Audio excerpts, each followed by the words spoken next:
Hey, what's up guys? This is L96Lover off ASF.com, and today we're going to be doing the review of the cyma cm208.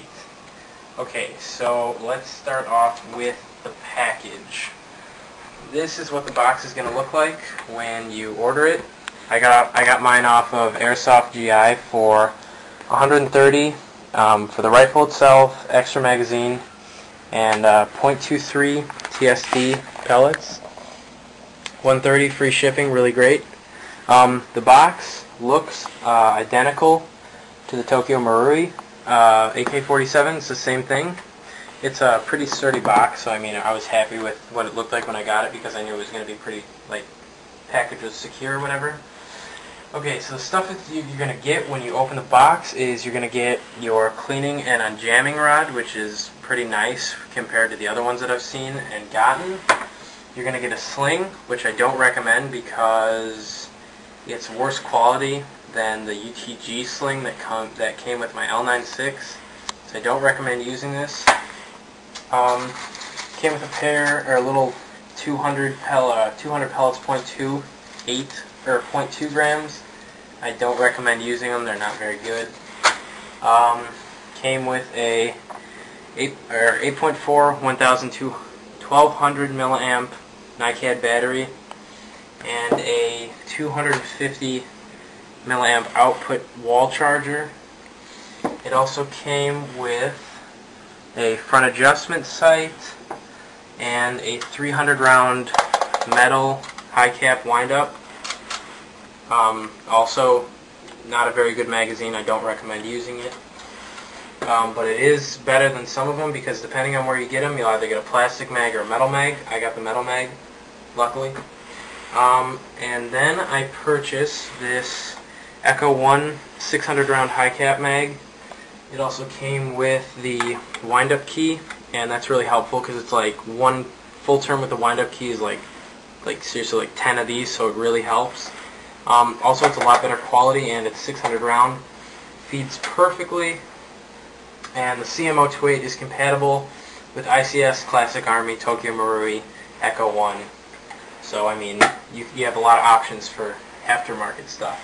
Then we're going to move on to the gun itself. Here's the rifle. I'm going to go over the metal content right now. It's extremely high metal content. All upper receipt, the whole front barrel assembly is metal, besides the flash hider in the front, which will be orange when you get it, but it's really easy to paint. Or taking it off, there should be down here, there's a little pin, but they removed it, so they probably don't want you to take it off. That's why you can paint over it. It does come with a threaded barrel. I believe it's counterclockwise. The threads seem kind of cheap on it though, so I don't know if you want to put any kind of flash hider or silencer on it. Really sturdy metal up front though. Then we're going to move on to the wood, which is what this rifle is known for. It has fantastic wood. If you can get a close-up of this, you try to see that as best as you can. The wood is extremely realistic. Then we'll move right down to the where the hop-up is hidden. It's right there, and there's the hop-up right there. This is metal as well, but it's an aluminum plastic composite, so it's not as strong metal as in the upper or the front barrel assembly. Trigger guard, trigger, mag release, all metal. Upper receiver, all metal. You can take it off because you can rewire it to use a stick battery up here if you don't want to use the 8.4 that it came with. I don't recommend taking this off. It literally took me a half hour to put it back on. It's extremely complicated. Or maybe I don't know, I wasn't doing it right, but I don't recommend taking it off. It has front adjustable sights. You click in these two sides. You can push forward, higher for elevation, pull back for closer. Front sight is adjustable, like I said, with this tool right here. You just pop it on. You can turn it up or down to adjust the sights. Then the selector switch. This to me is my favorite part of the entire rifle. It is identical to the real steel on quality of the metal that they used. It's a fantastic, when you click it down, it's a strong, solid click, and you know it's locked into place. They got it right because a lot of AKs get it wrong. It's up for safety, 1 down for full auto, 2 down for semi-auto. So they got it right this time on the cm208. You have your back sling mount there, front sling mount here. I haven't attached a sling to it yet, and I don't plan on it. Okay, so now the plastic parts of the rifle. Unfortunately, the body of this rifle, all this that I'm outlining right here, is all plastic, including this. This is all plastic. It's a really sturdy plastic, but it's plastic nonetheless. Also, this right here is plastic, and the mock cleaning rod is surprisingly metal, but it doesn't function, obviously. But yeah, this is plastic. It's kind of a down point about it. This is plastic. Obviously, the wood grip is plastic. The back, plastic. This is a plastic aluminum composite.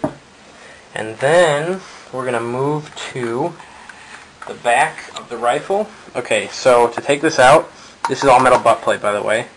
You click it down, and then you pop this out. And yours is going to come with the fuse box out. And it's a really big pain in the ass to get in, but once you get it in, you'll be fine. And your 8.4, it says, the manual will say to charge it for 12 hours. Don't. You'll ruin the battery. This is with, if you do the math, the formula for battery is milliamp of battery divided by output of charger. So 1,200 divided by 250, because the 250 output, it's going to give you like 4.8.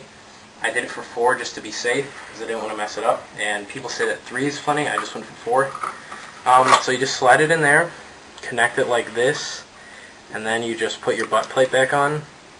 And it fits in really snug. Nothing like... People say that this falls off, but I haven't had any problems with it yet. But also you can see that I put duct tape on this because when I got my rifle, for some reason the cord was opened up. The actual wiring wasn't damaged at all, but the cord was opened up, and I didn't feel it was necessary to send back in. So I just duct taped it, which is fine. And then, unfortunately, the stock is a weak point on the rifle. It's not as sturdy as I would have liked it to be, but I don't think it's going to give me too many problems in the future. It does wobble ever so slightly, but it's not even noticeable. You really have to like move it to get it to wobble. Handguard, it sounds creaky, but I mean, what can you expect is a $100 rifle by itself? And for $100, this is extremely good quality. So you'll be fine. Handguard creaks as well, but that's because it's hollow. Don't worry, everything will be fine. Okay, so 600 round Echo 1 high cap. Load 600 rounds into it. The mag is just like any other AK. The front goes in first, and the back clicks in like that. Wind up. Okay, like I was saying, it's a 600 round high cap, so you just wind it up, and the BBs will feed, and it takes like seriously like 30 seconds almost to wind up the pellets to get like a good amount. And you don't have to wind this mag a lot, but it does take a while, so the key comes in really handy. Although it looks stupid, it's really worth it. It's plastic, by the way, but it's strong. Okay, so I wanted to say this, but I forgot to. The barrel, this is the version 2. It comes with a full metal gearbox, and the gears are pretty good in it. Spring guide's plastic, but it'll last for the gun. These guns last, if you take care of them, I've heard of 50,000 plus rounds. So if you take care of the rifle, it will definitely last. But I'm not sure if you're going to be able to see that, but in the barrel, the actual barrel itself, it's a brass inner barrel, and I was very surprised to see that. So I don't believe it's a tight bore, but it is brass, which is a definite step up from what I've heard. It used to be aluminum. So here's the rifle itself in all of its glory and all the parts you're going to get with it. And thanks for watching this review.